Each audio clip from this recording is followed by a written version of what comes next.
Hello investors, welcome to Simply Stocks.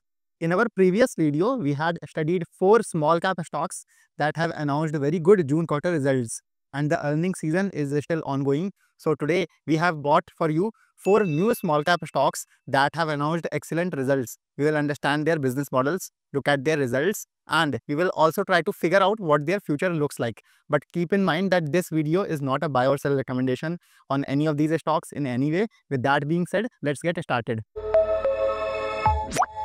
The first business that we will study is Manorama Industries. Manorama caters to the bakery, confectionery, chocolate, and cosmetic sectors. This company makes specialty fats and cocoa butter equivalents, which are used as replacements for cocoa and other fats in these products.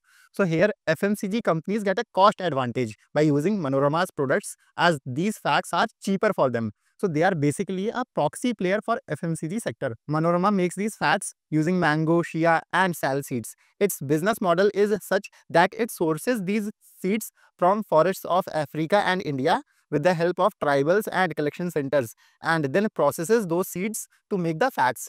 If we talk about customers, Manorama supplies its products to companies like Mondelez, which owns Oreo and Cadbury, Ferrero, Nestle, L'Oreal, The Body Shop, etc. And the majority of its sales, around 88 to 90%, come from exports.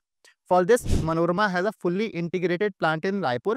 Fully integrated means that everything from extraction, refining to fractionation, whole end-to-end manufacturing is done in this plant.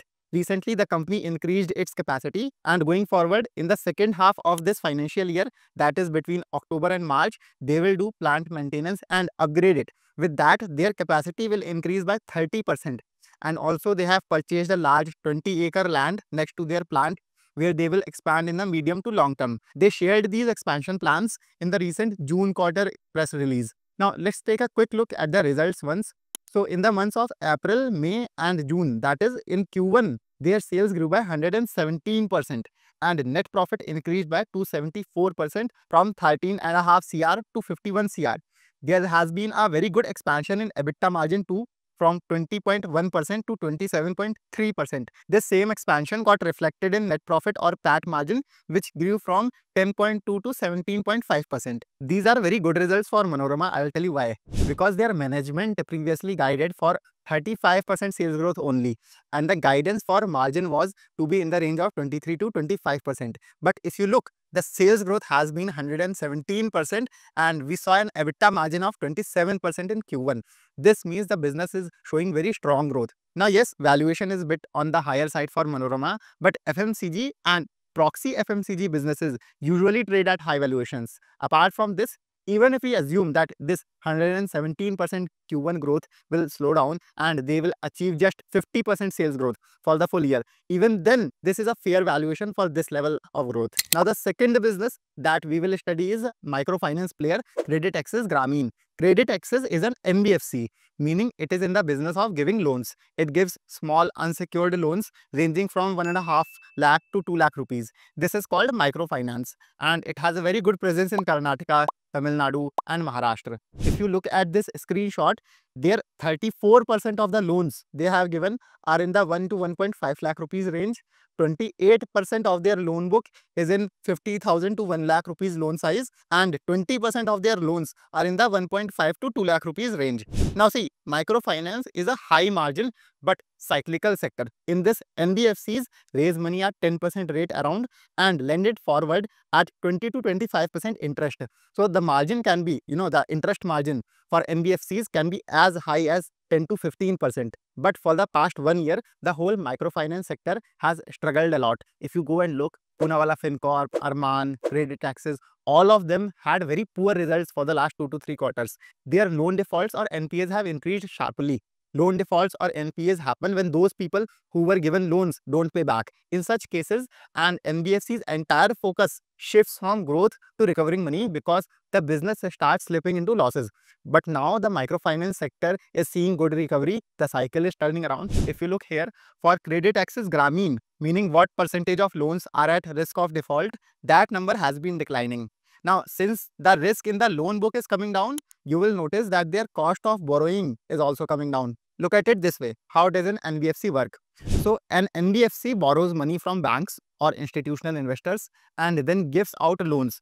In such a setup, if loan defaults in an NBFC's portfolio increase, then to manage that risk, the banks or investors increase the interest rate at which they lend to NBFC, because if something goes wrong at NBFC level, then their money is also at risk, right? But now since loan defaults are coming down, the cost of borrowing is also going down, which is a very positive signal, and this will help improve credit access margins going forward. Along with this, if you look at this screenshot, the disbursements of Credit Access Grameen have increased by 22%. This is also a very positive sign. Disbursements are your new loans. In the same direction, over the past 2 to 3 quarters, their slippages, that is how many new defaults are happening, that number has also gone down. So overall, we can say that the sector is recovering and Credit Access is heading in a very good direction. But if you go and look at their current results, you might feel like Credit Access is a poor business. For example, in Q1, their profit was only 60 crore and ROE was just 3.4%. But the management has given very strong guidance for this year, and that tells us very clearly that both the sector and the business are seeing very good recovery. The management is saying that they will take this ROE of 3.4% up to 12 to 13.3% range. So we can see very strong growth in the bottom line along with overall good business growth in Credit Access in the near future. Now, so far, if you are liking this video, do give me a thumbs up. You can also subscribe to our channel Simply Stocks, where we bring multiple such videos every week. Honestly, your likes and subscribes are our only motivation so that we keep bringing such high quality research to you for free. So do like this video and you can also subscribe to our channel as well. Now let's come back to our discussion. The third business that we will cover is my favorite, Sky Gold and Diamonds. Sky Gold is a B2B jewelry company, which means they design and manufacture jewelry for other jewelry companies in the market. If you look here, almost all well-known jewelry retailers are their customers, like Kalyan, Malabar, Joy Alucas, and even Carrot Lane, which is a brand of Titan.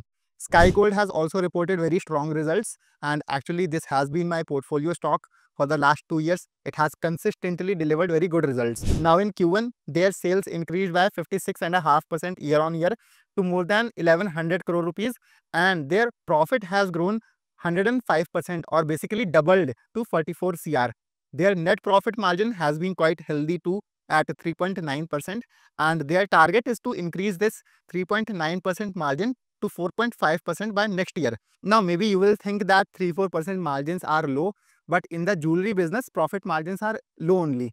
Now talking about growth and valuation, Sky Gold recently bought a land in Mumbai where they will build a new and much larger manufacturing facility spanning across 5,40,000 square feet. They had just moved into a new facility around 1 to 1.5 years ago, but growth has been so strong that they are again shifting to an even bigger factory. Their target is to increase manufacturing capacity 3 to 3.5 times from the current 1 ton per month to 4.5 tons per month, and this will bring very good sales growth in the long term. Apart from that, you can see in this screenshot their sales target this year is 5,400 crore, and for FY27 the target is 7,600 crore, which translates to a solid 46% CAGR growth. Now we have both margin and sales guidance with us. So let us do a quick valuation of Sky Gold based on this. So for FY26, sales target for 5,400 crore and 4% net profit margin. The YOY top line growth comes out to be 54% and bottom line growth 63%. Therefore, on estimated profit of FY26, this business is trading at a PE of 20, and then on 7,600 crore sales and 4.5% margin of FY27, their estimated profit comes out to 340 or 342 CR. If Sky Gold is able to achieve this, then it will be an impressive 60% annualized growth in bottom line. So even though Sky Gold is currently trading at a PE of 33 on last year's profit, and yes, screener might show you 28 to 29 PE because that is based on June Q1 profit.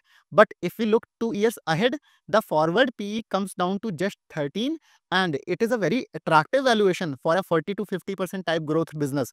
So you can check this out yourself once. Now I want to take out 2 minutes to talk about stocks movement and the recent promoter stake sale as well. Though you must have seen that we don't usually talk about stock price movements on our channel. My focus is always on fundamentals because there's no point in tracking stock movements. Still, if you look, Ever since the results came out, the stock hit 5% lower circuits back to back and has corrected over 10 to 12%. The issue here is that the market is judging the company like this, that last year sales grew 100% and this year only 50%. So growth is slowing down. But that's not true. Sky Gold's long-term target has always been around 50% growth. So you should view the business in that context. And as the company grows, some slowdown will happen because the base grows. Overall, in my view, if you have a long-term outlook on the jewelry sector and on this business, then this correction has made Sky Gold even more undervalued. Now, talking about the stake sale, you can have your own opinion. My belief is that if the promoter sold a small stake and took some money out of the business, it is not a sin. And that money could be for anything, buying a house, investing in another business, or just for diversifying. If there is no issue in the business, then personally, I have no problem with the promoters selling some stake. In Sky Gold's case, although something unlucky happened though, what usually happens is when promoters want to sell a stake, investment bankers arrange deals with institutional investors. So if 5% is being sold, another 5% is being bought on the other side. But in this case, when Sky Gold's promoters sold 4.3% stake this quarter, many institutional investors backed out at last moment. So they had to dump their shares into the open market. That spoiled the sentiment. Here my point is not to defend Sky Gold or promoters stake sale. What I want to say that to you is that you have to understand the business and you have to observe what is actually happening. You should not follow stories like promoter sold a stake or there is some operator in the business, etc., etc. Now, the fourth and final business that we will be discussing is EFC India. EFC is in the office leasing business. They take buildings on rent, renovate them, and then lease them out further to other companies as offices. Now, it is possible that EFC leases an entire office or floor to a single company. Apart from this, they also run co-working spaces. That is, in a big office, employees of different companies work together. So they operate co-working spaces too. This is their rental business. They have 82 offices across 10 major Indian cities like Delhi, Bangalore, where they manage more than 63,000 office seats. And per seat, they charge around 6,500 to 7,000 rupees per month. Besides that, EFC also does interior designing for offices. They design offices for other companies and currently they have an order book of 150 crore in this segment. And recently, they have also acquired a furniture manufacturing company which fits very well into their both office rental segment and their interior designing segment. Now, speaking of their clients, if you look here, you will see that many big companies like TCS, Tech Mahindra, Godrej, Flipkart, and Bajaj are their customers. So they have a very good client base. Now let's talk about the results. In the June quarter, the company's total sales increased by 115% to 220 CR. In this, their office rental business grew by 83% and the office interior segment showed very strong growth of 140%. One reason behind this massive growth is that this segment is still small, so the base is low. And in addition, one large order was completed this quarter, which also contributed to this segment's strong growth. For future growth, they are continuously adding more sitting capacity in their office rental business. Apart from this, as I mentioned above, in their interior designing business, they currently have orders worth 150 CR. Furthermore, you will see that company's profit has increased by 197% and EFC's net profit margin has also expanded from 15.5 to 21.3%. We won't focus too much on the furniture business right now. You will see it is still quite small. And apart from this, if you look further, you will see that 56% of their sales come from the office rental business. This segment contributed 64% to profits and the interior business brought 39% of sales and its share in profit is 34%. Margins are better in the office rental segment because it has matured. So EFC is also a good fast growing business that you can study on your own. Valuation is also good. It is currently trading at a PE of 26. As for the growth, they are adding seats in their rental business at 40 to 50% rate and for the interior business that is growing at around 60%. So basically you are getting a business growing at 40 to 50% at a PE of 26 only. If we talk about the sector, in India right now the demand for flexible offices is increasing rapidly, which is benefiting them. What is happening is that foreign companies which used to be clients of Wipro or TCS earlier, they are now opening their own IT offices in India. We call them Global Capability Centers or GCCs. And because of this, the office rental market is going through a very good growth phase. Now, the risk that you need to watch out for here is that quarter-on-quarter growth can be volatile in EFC. Like if a new building is taken on lease, then its capacity comes all at once. Or if the sales from interior designing segment are delayed due to project execution delay, then that sale will show up in the next quarter. So in that case, you might see less growth or underperformance in the current quarter. For example, in the December quarter, their sales growth was just 3%. So you need to keep that in mind. Now you tell me in the comments, which of these 4 businesses did you like the most? Also, if you did not like the video earlier, please do it now. And you can also subscribe to our channel. This will motivate us to work much harder for you. I'll see you in the next video. Happy investing.